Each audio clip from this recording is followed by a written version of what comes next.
Oh, hi. Oh, yeah, we are live. Oh, I can hear myself now. It's such a terrible show. Uh, welcome to the 605 show Presented to you by 605 Magazine. with your favorite host, V the Noble One, and Alana Snyder at Thinker Networks. bam, bam, bam, bam. This is our bam, second bam. show in the fancy ass studio. Welcome to the home studio. It's gonna get fancier. Just wait. I kind of feel like I'm like on The View, but like better. This is way better. This is. I've never seen anybody drink straight vodka. In the Yeah, and that's a sexy glass. I know they're banging it in the back. I know they're. Because there's no way they do that show. So. Oh, well, there's no way. No. There's zero way. And we actually have a couple of new things going on besides the setup. So we were set up a little differently last time. And this time we actually have our own bar. Say word. Yes. Let's scooch over to Michael and Brian White from Treasury, Highball, and Carpenter Bar. Bam, bam, bam, Is it exhausting that you have to like keep saying, are you going to keep adding bars where I have to keep being like, and then Carpenter Bar, and then this bar? Yeah, right. How's it going in our mini bar?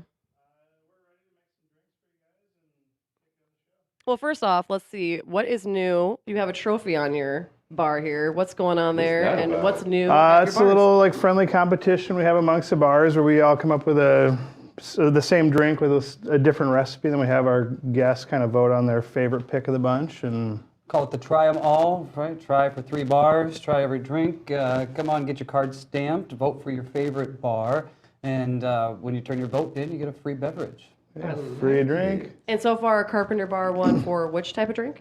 old fashioned. Oh. Number one. It was a close race. It's solid. It's a classic. It's their haymaker. So what's going on? What's the next one? What's going on? The month of February, we're going to be featuring a pink drink. So the only criteria that the bartenders have to participate on is the drink itself being pink. Oh, so they could get kind of crazy. So it's not like the Yeah. same All kind of over thing the like an board. old fashioned. Like they could get a little I dig it. sexy with I it. dig that a lot. A little Valentine's Day in there. Valentine's Day special. So being that you guys are so involved in all three, how do you pick and choose when you go for what drink? Like where do you do? What's your go-tos at each bar? Yeah.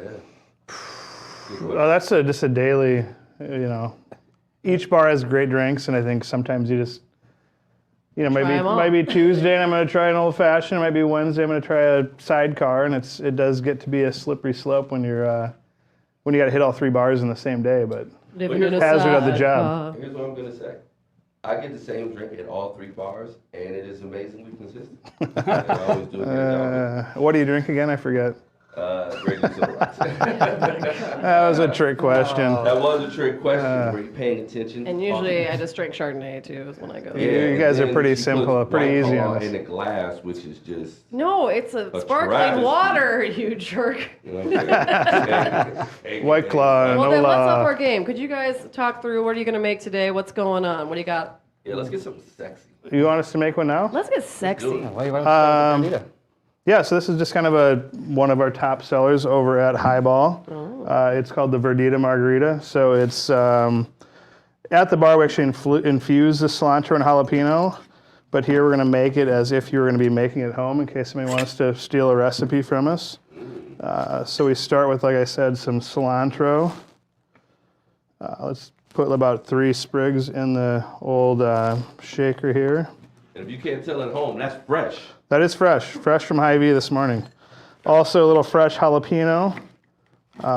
This, people kind of, depending on how spicy you like it, maybe start easy, but I usually do 2 slices. Like, are you keeping seeds in there? Or Yeah, seeds, whole works. Yeah, just do the whole shebang. whole shebang. Slice. If you want it spicy, put in 4 of them. I like it. Whatever your favorite silver tequila is, we're gonna do 1.5 ounces of this. What is your favorite?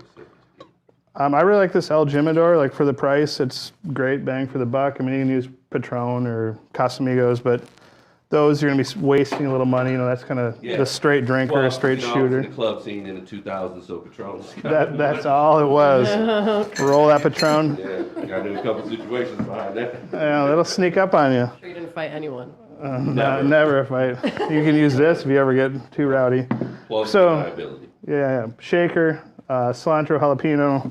We're just gonna give this a little muddle, just kind of break up the So jalapeno. when you say muddle, like, what's really happening? I'm just in here smashing this in the bottom. I'm just It's smashing. not really a. Nah, you're just in here smashing. Just Smash. getting a little flavor out of that. Smash it. like the club, man. Like at the club. Patron. Oh no. You're making me blush now. So we got our action in here. We're gonna put a little orange liqueur. Let's do it.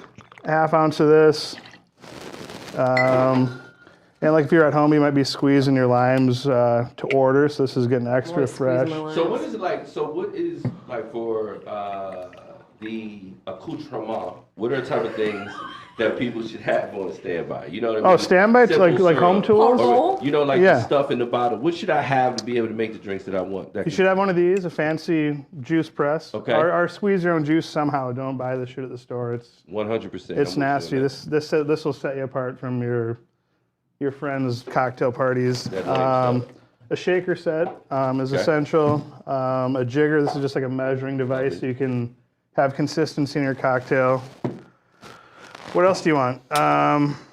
Yeah, all your produce should be fresh. You need a little Boston strainer. What's that little twisty tool? What's that thing? What, this one here, the spoon? Why is that different than a regular spoon? I Just so like when you're stirring, you can. Does it just look fancy? It just looks cool. You know? Okay, It's thank you. just, All right. I just always I want was to gonna say, know. they're just being bougie. You could use like a big old spoon if you want, but this is just. Is there science involved? That's what I always want to know. I mean, I'm sure there's some science in there. It's on brand. Okay. Yeah, it's on brand. Maybe a muddler if you're taking it to the next level. You know. Okay. I like it. I'm gonna buy you a muddler for your next birthday. And then just Please. if you're buying like a home bar stuff, like spend the extra money, buy the name brand stuff. Don't buy the cheapest stuff you can get because that will all reflect in your I like it. end What about product. the ice, Whitey? What about the ice? Oh, ice is always good. I always forget about the ice. Like if you're gonna have people over to your What house. about that ice? If you're gonna have people over to your house for drinks, like dump out all your old ice cube trays and like start with fresh ice because like that's one thing people forget. Like if you have even a vodka and bad ice, like Yes. you can taste that. It tastes like a Janky freezer. ice. Yeah, it's Thank you for saying that. Yeah. A Keep lot the of ice people come with clean. janky ice, and you can tell. ruins your respect. party. That's pro stuff right there. Good ice. I've never noticed that at a party, but I mean, party. you're at the wrong parties. All that ice you put in your Chardonnay? Yeah, a little Yeah. shard ice. So messing yeah, up your drinks. tequila, orange liqueur, a little bit of pineapple juice. Oh, we got our lime. I just squeezed this lime, so we're gonna put the lime in. A little bit of pineapple juice Yeah. to kind of balance out that sour, and then a little bit of simple syrup. Yeah. Simple syrup is just equal parts sugar water. That's why it's called simple. Real simple to make. Don't buy that either. They do sell it at the store. It's a racket. It is. All ingredients are here in our cocktail shaker now. Real quick And- on the simple syrup. Like standard sugar, or is there a certain type of sugar? Well, that I you should can use? use different sugars, but usually simple syrup is just plain white sugar. Like you can get into like Plain white Demerara sugar where you're using like unrefined sugar. It's brown sugar you make syrup out of. Anything sweet you make a syrup out of. Okay, And but standard. standard white sugar, White sugar. water, equal parts. Put it in a mason jar, shake it up. You're good to go. Let's go. Let's go. All right, rocks glass. Little lime on the side, and generally with this we only salt half the glass because then some people like a little salt, some don't. And the salt on the glass also enhances the taste of the drink, like some more science It's like with your chocolate taste buds. with Yeah, with the sea salt. yeah, same thing. One of the best things that ever happened to confection is sea salt. I'm just gonna throw that out. Little sea salt. So now we got a little clean ice here. it's so random. I am. We got all our ingredients. Hopefully this table holds for the shake. Yeah. Beat it. There you go. Give her a good shake, like your Tom Cruise. Give it one like this. Shake that Do it with the other hand. That's Oh, why look at those muscles. That's why my man got piped. Pull it out. My Yes, man baby. got piped. Okay. Glad I've been working Please out don't me for too the me just show. from this. Yeah, baby. So we add a little ice to our rocks glass here as well. Yeah. And then this, another fancy tool if you're going to the next level, double strainer, just to make sure you're not getting any of that cilantro in See, the there. strainer just looks so professional. Strainer It does. into a It strainer. It's like I have my life It's together. a double strainer. Double You know what strainer. I mean? That means that we are going. Look at all this stuff that's in Yeah, I there. mean, you're catching some cilantro that would get in your teeth, might ruin your date, man. might ruin your chances. That is pro stuff. So rocking all with the that best. action. And then- State trophy winning. And then we don't want to forget our garnish. Like you went through all that work, so we'll just add a little of this to give it the extra flair. Look at that. And that is your cocktail right there. Oh. And Verdita means little green because this has a little green hue to it. Can Now, you, well, let's go. yeah, there you Can we go. get a good shot of that there? yeah. I want to make sure we get a good shot of it, and then I'm gonna Oh, give that. jalapeno. Thank you, Michael. I'm gonna give that to Alana so she can get rid of this. I'm not even. This gonna, water? Get that water out of Now here. you got a proper drink. Thank you. There you It's go. Very sexy. Real quick, because your establishments are some of my favorite establishments. Carpenter Bar is my standard watering hole. You can come see me there. From No, the literally, hours of I have whenever to found whenever. V without calling him there. No, we Close set to up. home. We set up a meeting one time. We're like, let's have drinks, and we didn't say where, Nah. and we both just. And I just showed up there because I knew he'd be there. And then he goes, "Oh, I just realized I never told you like where I wanted to get a drink." And I was like, "I just came here." But she knew. One of the Unspoken. things in terms of drink is that we talking like legit mixologists, people who take drinks seriously. What's the difference? Like, it's not that people are necessarily going to be offended per se by being called a bartender, but there is a difference in philosophy in terms of just pouring drinks and making mixologist. drinks. Yeah, Go ahead, What's Nico. your title? Cocktailologist. I like it. What? But master disaster. Now mixologist gets thrown. Mixologist gets thrown around a lot, like in the bar realm, and I think it's just kind of the attention to detail and going the extra mile using fresh ingredients and kind of having a core base on like a lot of classic cocktails, and then Giving a shit. giving a shit, making sure your ice is clean, not just. Yeah. I love pouring you that Grey Goose on the rocks. I love getting those all day, but it is about like building something Sure. from, fresh ingredients and making sure things are balanced and on point. Yeah, like Whitey said, the attention to detail is paramount. Encouraging and fostering creativity is something that we're really proud of that we do within our group. So getting the people to engage and be active in the process and creating and helping kind of guide the menus and develop things. They got a stake in the game now, so when their cocktails are going out, they're very proud of what they're doing, so the attention to detail is there. That's Yeah. cool. One of the things that's interesting when you guys started at the Carpenter Bar, you had a huge TV back there. Oh, yeah. And it was on for a while, then it was like never on, and people didn't even realize it was a TV. They just thought it was a void. But then the TV went away. You guys put in more shelving, and I found myself being more entertained by watching folks work. Well, that's part of the show. Like you come down, really it's is. it's something to watch. Like people are moving, people are shaking. It's a dance. And I think Yes. that's kind of the experience of the bar is like when the TV was on, it would like kill the whole vibe. It'd be like, Yeah. okay, it is cool. Like it's Super Bowl or Kentucky Derby. There's about 3 things a year that it was like actually worth being on. And otherwise, Yeah. so I'd be like, can I get the whatever game? And like you'd turn the TV on, all of a sudden the vibe would just, people would quit talking to each other. They'd start like, focusing on the TV. And I think that Yeah. kind of was just something that set us apart farther and like kind of enhanced the experience of Carpenter Bar. And Yeah, that was a good call. yeah. That was a good call. Well, can you guys make, what's the second drink you think you're going to make that you could make for V and our upcoming guest, Brian? Yeah, hold on. While we kind of talk about some events going on.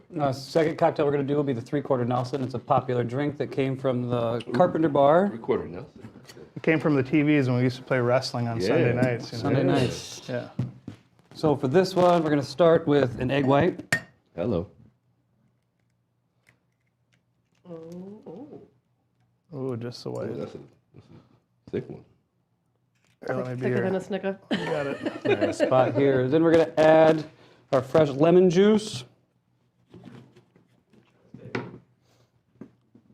And the drink kind of got named, like Whitey said, from when they used to watch wrestling in the bar and all the TV and all that fun stuff. But the recipe is actually the name. So it's 3/4 everything. So 3/4 ounce lemon juice, 3/4 ounce simple, Look at that pour. You know what I mean? Aggressive. Get after it. 3/4 ounce You got to make them quick. 3/4 ounce mid-proof bourbon, so anywhere between 80 and 94 is a good spot for this one. And then a little bit of amaretto to sweeten things Talk up. to us about proof. Like, what does that even mean? So proof is double the volume of alcohol in a bottle. So if it's 20% alcohol, it's 40 proof. The difference between 80 proof and 85 proof isn't really that big of a difference, but when you start getting the difference between 85 proof and 90 proof, 90 up to 100, anytime you get above 90 proof, when you start mixing things, you start tasting it a lot more hot. Yeah, A lot that's more that alcohol to burn. it. Yeah, a little bit more of that Kentucky hug, if you will. By the way, this is really good. Hey, thank you. Like, I Yes. love the little zing. You little zing. Little zinga.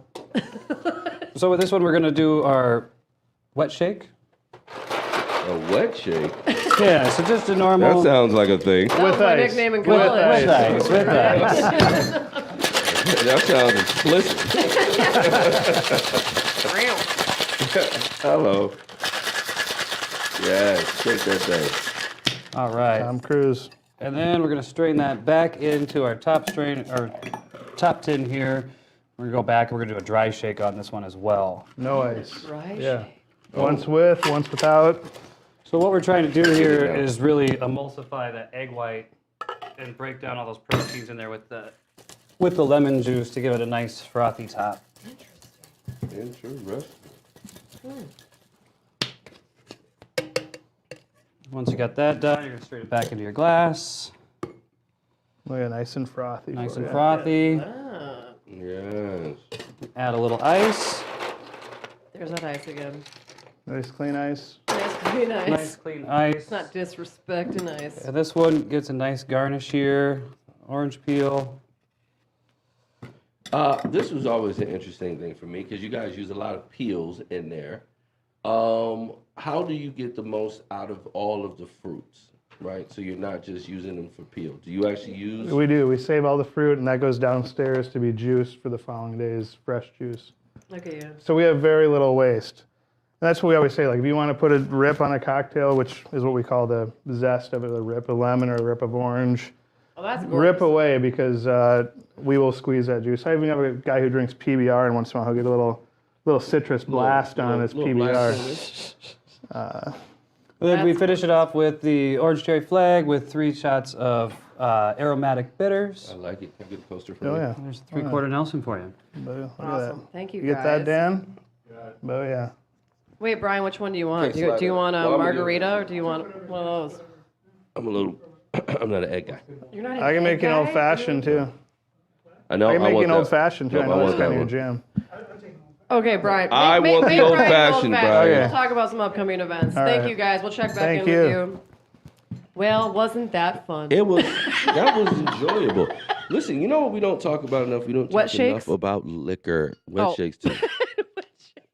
We don't talk enough about liquor. So I'm going to do some quick updates. Please. We are going to talk about some things happening. The February business issues coming up of 605 Magazine, 605magazine.com. Bam, bam, bam, bam, bam, bam, bam. And that includes things like Dakota Resources. I saw they have a brand new office in Renner. It's really cool. They do. And they do. Ruby's Roost and Spearfish. It's an awesome new coffee shop. And a bunch of different other things. And we survived the tourism conference. Yeah. We live to tell the tale. Man, it was going down in the town. It really was. We went to Pier for Pier was litty. Yeah, we went to for the governor's conference, and No, it was good. someone sang karaoke who said he wouldn't again. You know, it was dragging a little bit. It was a little down. They needed to pick me up, so I went into the bag, pulled out Juicy, and I slayed. Just saying. I know. And our boys, the Rushmore Tramway Adventures, won an award. Let's go, let's go, let's go. That's for the squad. That's for the culture. Actually, though, my favorite was their speech. They literally said, "Hello, we love our state, and sorry we run our mouths. Thank you for this award." Well, then he said, you know, that's what happens when you work your ass off. And then they walked off and dropped the mic. He didn't drop the mic. And then they like ran away from the which conference. I appreciated. They were like, we're out of here. Oh my god. But another new thing that obviously you know about, but we just bought a building for 605. Bam, bam, bam, bam, bam. Very bam, exciting things bam. happening. So we're working on that. Yes, let's talk about that for a little bit. Yeah, a 1913 building on 6th Street. What made you buy the building? Because it's amazing. There's 4 apartments upstairs. There's space for a studio. There's What are you space doing for with the offices. apartments? Are you going to live in there now? Actually, so many people have told me to do that. They're like, you should just put all the walls down and just like make it like a condo. No, And I I was do like, that not want sounds people amazing. that I work with having that level of access to me at all. At all. I'm going home. Well, it's like those poor Zambros people. That's true. It's like they come downstairs, they're at work. And then it's like, hey guys, I'm going home, and they know you're just Yeah, they're going couple, up the stairs. couple steps away. They're like, hey boss, some stuff is messed up down here. I know you're at home, but not really. Yeah, so we're doing that. It's going to be exciting. So, yeah, it'll be a studio that hopefully other people can use aside from us. Maybe some offices people can rent on top of our offices. It should be good. I love it. Very excited. And a couple things coming up. The Black Hill Stock Show and Rodeo, February 1st through the 5th. I've always wanted to go to that. Apparently, the last day is like a huge party at the Is stock it? show. I mean, they Is it? rage, I heard. Bulls and Bronx at the WH Line Fairgrounds, Bulls and February Bronx. 11th and 12th. I want to go to this, and I'm dragging you to it. February 19th is the Winter Feast and Silent Auction for the Renaissance Festival. Well, you had me at feast. I'm gonna drag you there for some turkey legs and some Yes. merriment. First of all, can I just say turkey legs are generally underwhelming. I know. Every time I go to the fair or whatever, and I get a turkey leg, I'm super excited. And then it's like, wah, wah, wah. Wait, didn't we talk about this one time? There's like a rumor they're ostrich legs.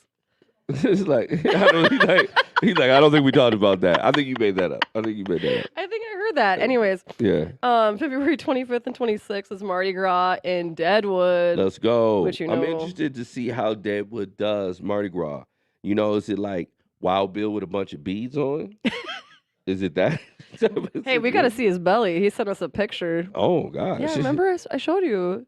What is belly? Because I asked him for a naked photo. That sounds really bad. Yes, yes, it does. Yes, it does. That sounds They were trying to bad. barter us for stickers, and so I was getting annoyed of them. I don't think I was in on that. Don't have rumors out here with me.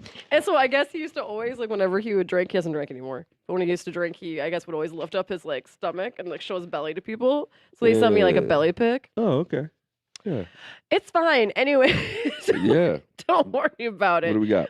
But we also now have a video from one of our sponsors, Southeast Technical College, Dan, Run it. who we haven't seen in forever. You do things the smart way with your career, your finances, even with your family.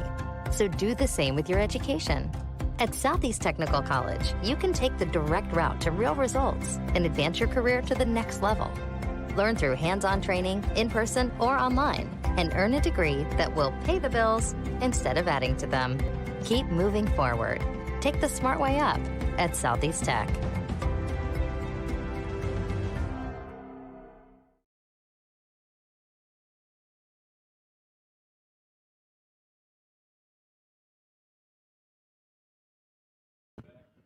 Well, hey. All right. I was in the middle of having a little. Well, anyway, thank you to Southeast Technical College. And now we have a guest who means a lot. It's our old producer, Brian Beiber. Returning champion. Bam, bam, bam, bam, bam. The one that made it all happen. So is this like, Dan, is this awkward for you? Like, is it like having like an ex-boyfriend here? It's awkward for me seeing like the upgraded model you guys are dealing with now. Yeah, he walked in the studio and he's like, oh, wow. Yeah. What are you doing with my woman? This is different. So what's new? Give us a quick life update. What's going on in general with you? Oh God. Outside of being like an award-winning producer. Yeah, you know. Award-winning producer, father of one, husband of one. Husband of many. based on the laws of South Dakota. Yeah. No, I feel like it's kind of this.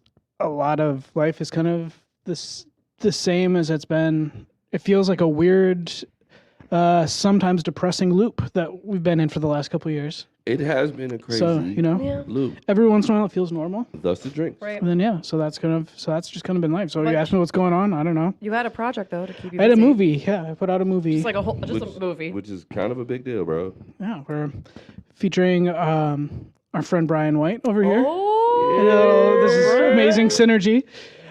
We have an entire bonus feature that is an excerpt from an interview with Brian White. Oh, Yes. The movie is, I really get into it. It is a documentary about the formative days of the Sioux Falls punk rock scene, and features interviews with a few dozen people from that scene, including Whitey.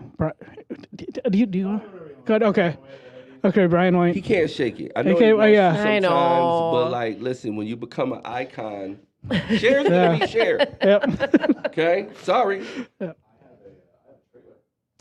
oh, Okay. let's show it. Yeah. That was There's a trailer. There's a trailer. That was an odd segue, but we'll go with it.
wasn't that great.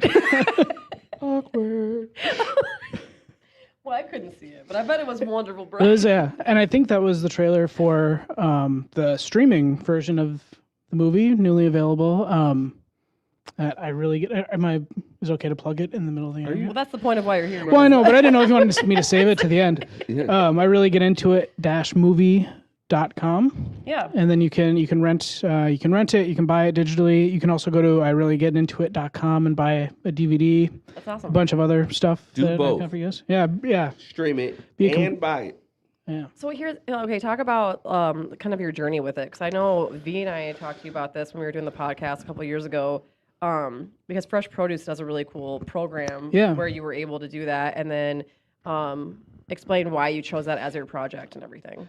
Yeah, so every 5 years, at Fresh Produce, the ad agency where I work, you get a 4-week sabbatical to work on whatever kind of project you like, and so I had recently begun kind of pre-production on this documentary, and I spent the month traveling to Seattle, where a lot of places, Seattle, Kansas City, like Minneapolis. I did a lot of traveling, gathering a bunch of interviews, and so that's kind of where I got the bulk of the interviews, and then then just kind of filled in the gaps in the months afterwards. Yeah. Yeah. How'd you kind of think of that type of documentary? Like, was it just your experience in that scene? Yeah, I mean, it came from, I was talking to Walter Ports, who's a friend of ours, who's also, I think, a friend of everyone. Walter's a friend to everyone. And we were just kind of talking about how remarkable it is that, like, the disproportionate number of people who came out of the scene and did cool things, like Whitey, who's One. oh yeah. Now he's like a bar boss. But yeah, Like so I Walter. mean, you look around just Sioux Falls and you see a lot of the cool stuff going Yes. on is connected back to like the 80s and 90s punk rock scene in some way. From the breaks to Yes. I don't know, there are a lot of places, Total Drag. So Can you explain though too for people who were not part of that scene, Yeah. like, especially the youths, like what, Youths? like what did that look like for that generation? it was a different time, Alana. Back in my day. You had kids renting venues. You have like 13-year-olds. Yeah, like Nordic Hall. Yeah, renting out Nordic Hall. No insurance or anything like that. My boyfriend used to clean that up. Oh, It really? was disgusting. Yeah. I With so much weed that they left. Just saying. probably not at our shows. Probably not. There's a lot of Those were the rap shows. yeah. But yeah, so it was a lot of just kids kind of making their own culture when they didn't have it, really like cool. like kind of feeling like I feel like we all kind of felt like we weren't served by the mainstream culture. We didn't feel like we fit in, and so we just kind of made our own. And That's really dope. yeah. And I didn't. I mean, I came into it and contributed, but I didn't Well, make how did it. Then you really got into it. Oh yeah. I see what you did there. Anyway, I do believe that. I do believe like people who were put in a situation where they had to create their own scene, they had to create their own commerce, their own economy to make those things work. I think if you draw a line to the people who are really at the forefront of any of the scenes, those people are all kind of doing major things in our staples of the community. That said, though, how do you feel about it from the perspective of now being the establishment, right? It's one of those things where you get to a certain point, you have a family, you're doing all of those things. How do you think about the state of all of these things are now? It's a different world. Well, I mean, to that end, I kind of approached the documentary the exact same way I approached making music with my friends, where I got a used camera, and learned how to use it after I got it. Just so kind cool. of figured it out as I went. So, and that's sort of how I approached the entire project. I think now, like the state of things, I'm not kind of one of those people gets really. I get nostalgic, but I don't feel like the old days were the good old days necessarily. I think there's, I think generally kids get cooler. Like each successive generation gets cooler, and there's a lot of cool stuff going on now. It's different, but it should be different. It would be I think a failure of everyone if it was the same. If punk rockers today, looked and acted the same as punk rockers from, sure. 90 or 85 or whatever. Like then I'm gonna be honest. Most of these kids are not cooler than me, but well, that's a special case. You know? True. You make a good point. I get exhausted though when I look at TikTok because I'm like, I don't know how to do that. No, they do a lot of things, and the stuff that they know how to do, like this younger, fast, like it's like insane. Instantly, and the way that they know how to manage commerce and messaging and content and all of those things. Yeah, like that's how I make money. 6, somebody got a 12 million followers. I was gonna say there's some 9. toddlers. Well, there's that freaking toddler like from years ago from YouTube that he gets paid millions to open presents. Yeah. That's healthy. That's good. That's going to be a really well-adjusted person. Right, that'll work Right? out. What could go wrong? Yeah, exactly. good. No, Good. but talk about some of the places that your documentary has been shown. Yes. That's been pretty impressive. Yeah, we did got a little festival run in the fall, and it's kind of a mix of like hybrid festivals, online festivals, in-person Did you make festivals. a poster for your promo tour? No, I didn't. I have one. Okay, one of my favorite Brian Bieber gifts. What was it? You released your book. Yeah. He released a book. He's also an author. He does some humble things. brag. Because he's a great writer too. On top of this, but he had this like fake media tour. It was. like, I had 2 stops. like, two stops. It was like me and him on KSFY, and then where else were you I going? think it was Carl Gerke on SDPB. Oh yeah. And so then he Okay. made a fake The circuit. poster and gave it to me. The Monsters of PR or something. I like it. And it's hanging in my office. I framed it. I'm like, if he's gonna put the effort to make a fake promo tour, I'm putting this hanging on it my up. office. But anyways, no. But for real though, Yeah, you did so, awesome things, so keep going. Well, we won. We won Best Documentary at the LA Punk Film Festival, which is great. Best Documentary at the New Fest, Dakota Independent Film Festival. We're in go. South Dakota Film Festival, the Decibels Film Festival in San Francisco. We sold out at Sound Unseen, which was great because Wow. that was kind of a dream come true. Like Sound Unseen is a really, really, really cool festival. One of the 25 coolest film festivals in the world, according to some magazine. That's big. And so that was great. And they were an early supporter of the movie when we initially brought it out on, in the middle of the pandemic. We released it on DVD first, and they were champions of it right away. And they screened it online that year, and then brought us back in person when it seemed. So cool. Yeah. Now, Brian, as a fellow 2-time film festival, Okay. how does it feel to just crack it out of the park like that? I mean, legit, because this is one of those things that was a project that obviously we got to see some of the earlies on, and so we knew what was happening with it, and we knew it was going to be great, no doubt about it. But it's been something that people really grabbed onto, and obviously the community was really proud of you. But then having all type of punk communities of that time frame really gravitate to it. Well, right, and to interrupt you, sorry, real quick. Also, like that this was a fresh produce, like, hey, just take some time and do something for you. But it actually was like a project that You took it serious. was for you, Yeah. but clearly it showed through the project because you just killed it. Because, Yeah, I mean it feels good. It's very it's uncomfortable. say I feel surreal? like it's uncomfortable to like say you're proud of something. I feel like if you're raised Catholic, like I was, it's hard. But I kind of had to. I tried to set that aside from like, yeah, I'm proud of this. Like probably more than any other creative project I've done. Like it's been. So yeah, it's exciting. It's been an exciting experience. Just ton of fun to do and like really, really rewarding. And it's nice when it isn't. I mean, I made it. My primary audience was the scene, was like the people, was like people like Whitey. Like I wanted to do right by my friends and my family in the scene, and then but then the kind of secondary audience is everyone else, and so to have it accepted by people that don't care about punk rock music or care about scenes and they're not from Sioux Falls that have no skin in the game, like that feels really good too. So Yeah. Well, it's got to be eye-opening for people to like not even know. I mean, I'm sure a lot of people locally don't even know that was like a scene, let alone how cool is that for people outside of the state to be like, wow, South Dakota actually had this like dope.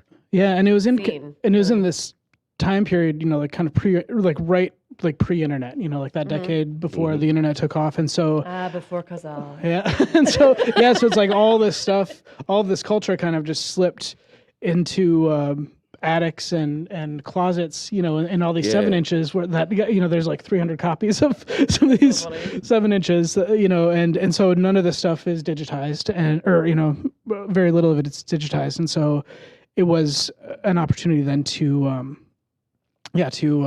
kind of recognize some of that And work. document that. Yeah. I think that's really cool. Yeah. Whitey. Sorry, now I'm calling you Whitey. Now that he can start calling you Whitey. Yeah. My mom once in a while, she'll call me Brian when I'm in trouble. Brian. Sorry, Mom. So tell me about your experience with that.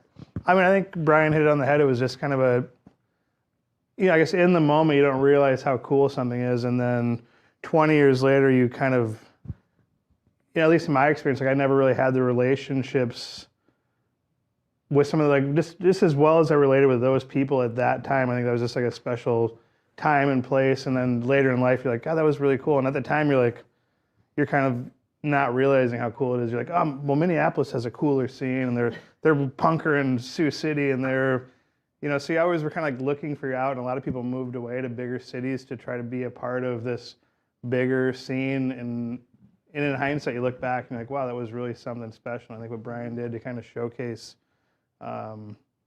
just the culture and the atmosphere of these young kids who did stupid shit, but still pulled it off. I think it was like kind of the amazing part of it was just like, how the hell did we do that? And where were our parents? But I mean, at the same time, like looking at the bands that came through and like the people that you met, it was pretty inspiring just to be like, now some of these people are like, they're super famous, like, I don't know, guys from Modest Mouse or, I mean, I remember seeing like Marilyn Manson at the Pomp Room, like just all this like kind of small, intimate scene stuff. And now these people like never play stages like that. Now it's all main stage, like festival, they're not playing to 50 kids in a basement anymore. So it was kind of like a special time for us as kids, but also I think as like these artists in the scene like coming up and touring the Midwest. And yeah, I think it was a great documentary and a special time, and I don't know how else to explain it, but it was cool.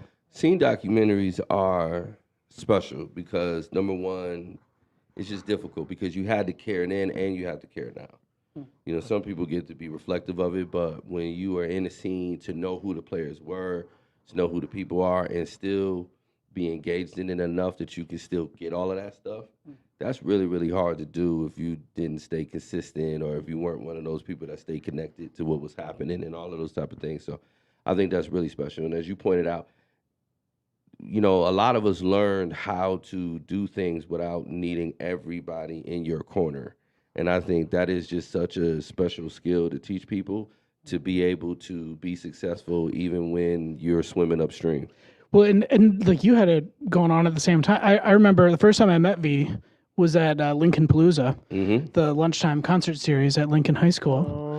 And I remember like, we were like, like my band were like these like punk kids with just, kind of crummy instruments and stuff. And when we were watching what you guys were doing, we're like, how do they do that? And I think we even asked you like, hey, where do you get beats? Like, where did you guys? And because it's like at the time there wasn't, I don't know, any DJs or any producers. Man, there wasn't. Where can I get them beats? Yeah. There was, Absolute and a couple other folks that we looked at. But that's the thing that's so beautiful about it is, at the time you're frustrated and you're angry because you're like, why don't people get it? Why aren't people supporting us? Why isn't this already here?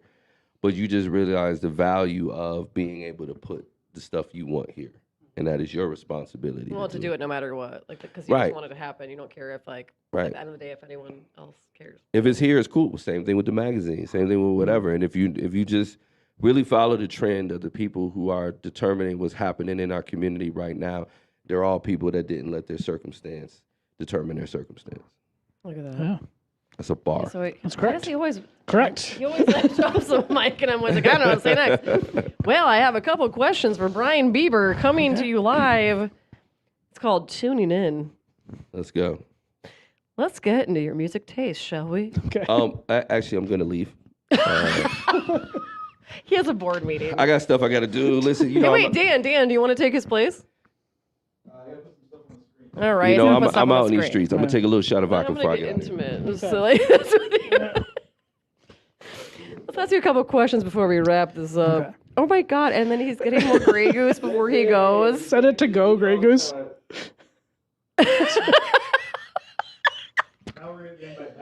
Bad. Well, you know what? You could go. You're across the hallway. Family's great. All right, back to tuning in. Your musical taste, Brian Beiber. I have a few questions for you. Are you ready? I'm ready. Are there any local artists or acts that should be on our radar this year? Well, I am like old and not cool anymore. But I do have I really like the guys in Lot Lizard. Okay. And their music. Not just the guys in Lot Lizard, but I also like the music that they make. I phrase that weirdly. I'll talk about them. But yeah, they're great. And honestly, it might just be because my tastes have kind of evolved as I've gotten older, but they're all kind of like based on abrasive guitar music. And I think from what I've heard, they're making the most abrasive guitar music in town. I got you. I like them. That's good. So you were in bands. Can you talk about that? Yeah, I was in bands.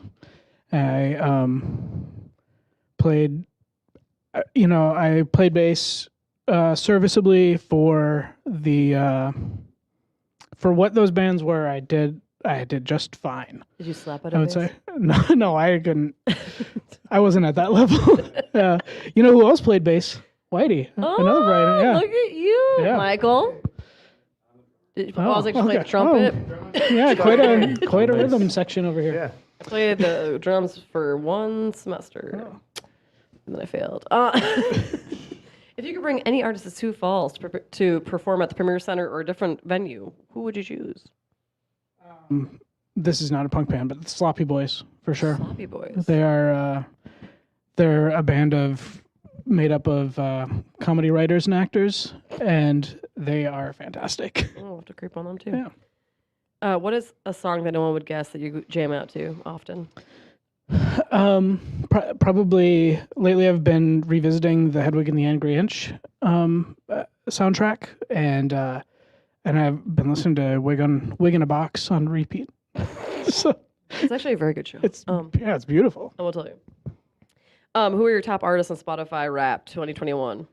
Guess what? I don't use Spotify, but God, I also, but I think my probably the artist I've been listening to most this year is Grandson. Okay. Are you familiar? No. I What kind of genre is that, or what is I that? don't even. It's like kind of. It's like hip. Does anyone know Grandson? It's like. Okay. It's like. It's like kind of hip hop, but like with some rock music. Interesting. But it's very like sort of angry, like sort of angry, sort of at the state of the world music, and Here's feels very the of thing the time. about you, Brian, that I have never understood is you are the calmest person I've ever met, but somehow you love like really heavy music. Okay, well, Explain that to me. Can I be your therapist? Why do you like to? I don't know. I mean, I feel like I'm like it's like the Hulk. Like that's my secret is I'm always angry, right? But you can just contain it Yeah, just so contain very it. well. Except when I'm listening to Hedwig. There you go. Well, that is another 605 show. V's in a board meeting with more Grey Goose. That's Brian listens to angry music, and the bartenders are still killing it. Cheers, everyone. Thank you to our sponsor, Southeast Technical College. Thank you to Carpenter Bar, Highball, and Treasury. Cheers. Cheers. Brian, Thank you. happy to have you great back. see you on a- You'll have to come back more often. Okay. Thank you, If that's okay everyone. with Dan, I will. Yeah, so Dan won't divorce you. Thank you, Thanks, everyone. Thanks, Dan. Bye.